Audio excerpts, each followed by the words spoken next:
Father Philip Barjo, rector of the Sacred Heart Theological College, described the pandemic as something peculiar, elaborating that while many of those who tested positive were made to do home quarantine, he alone was hospitalized and required medical attention because his health had deteriorated to a certain extent. He was put on oxygen support immediately, but after a while, he decided to remove his oxygen mask as he was feeling suffocated. He realized that he was able to breathe fairly easily without oxygen, and soon he was breathing normally. After 2 days of staying in the hospital, he started feeling better and was released to return home for a few more days of quarantine. At first, he began experiencing a deep sense of loneliness, but later on quarantine period turned into something wonderful as he focused on prayer and meditated on the mysterious 10 of us love went of God. and 7 of us were declared positive. And I was not worried as such, but what scared me little is that the doctors there told me that it is quite serious, they said. And so they told me others can go back, but you have to remain in the hospital. And immediately they gave me a room and they gave even oxygen. But I was not feeling any need of even oxygen or anything. In fact, I removed 2-3 times to find out whether there was any difference between taking the oxygen or breathing normally. And I found there was no practically no difference. And 2 days I stayed in the hospital, then they discharged me. My experience was that, I didn't have any much of the symptoms as such. When I came back, I followed the protocol and remained another 15 days in my room. And of course, first time confined to a room, I found myself a little difficult in the beginning. We are used to going out and involving myself in a lot of other activities, pastoral activities, etc. And so it was a little difficult, but I managed to adjust myself and I took it as it came. In the beginning, I was a little bit worried, but afterwards, I took it very naturally, normally, and I was not scared. One of the things that I experienced that tells me is that there is a very big temptation to get discouraged. The big temptation to get discouraged, even to give up. Sometimes you feel like in the future, what is there now? After this COVID, what is the future? Future doesn't look very bright. But that is one of the biggest temptations which we need to overcome. And as we can see, the protocols that are suggested and the COVID behavior that is suggested by the government, by the doctors, actually it is sufficient. If we strictly follow that, I believe we will be able to overcome. And it requires, of course, very strong faith that we are going to overcome this. Strong faith is required in a personal faith as well as faith in God. These two are very important requirement to overcome this situation that we are all facing.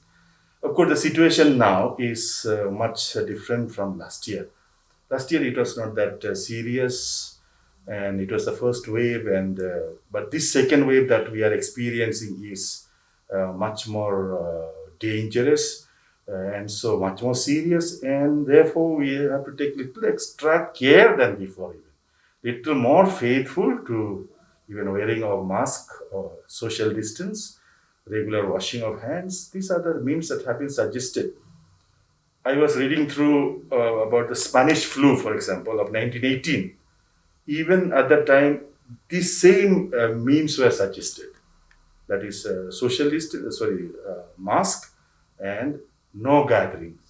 Unfortunately, we were perhaps not did not pay sufficient attention to that, and we have landed up in this situation. Not completely our fault, but at the same time, we cannot shirk our responsibility in this particular situation that we find ourselves.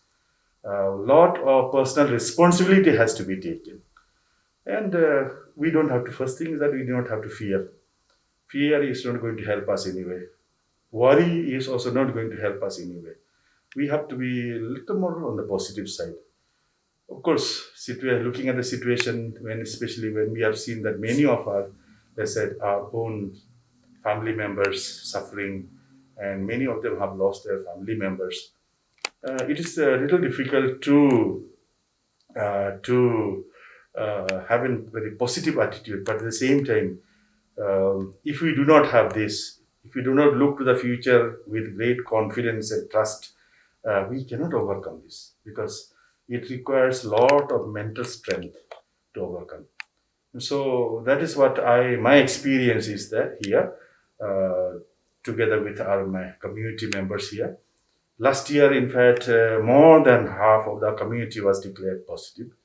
But last year was a different situation. This year we had some 29 of our students were declared positive, but we are able to overcome it. Now there are no one with any symptoms as such, and we hope that we will be able to, let's say, live clear of this COVID and experience, let's say, once again uh, what we have been experiencing, the spontaneity and freedom and all that kind of that comes with life. We are hoping for that. As He well also as, let's added say, that the brothers who last year, studied at more college than showed out immense of courage and 90, faith more in their than combat 65 brothers against were this virus. With declared proper positive. treatment, trust, and faith in We went prayers, through they all were that all able to overcome quarantine COVID 19. and all that.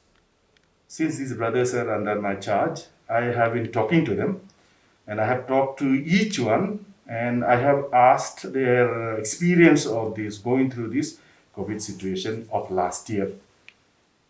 I asked questions like, "Were you frightened? Did it frighten you? Or what do you say? Did it frighten you, or did it disturb your life as candidates towards priesthood? Were you disturbed in your vocation as such?" Most of the brothers, most of the students told me that they were not frightened. Neither were they disturbed in their vocation.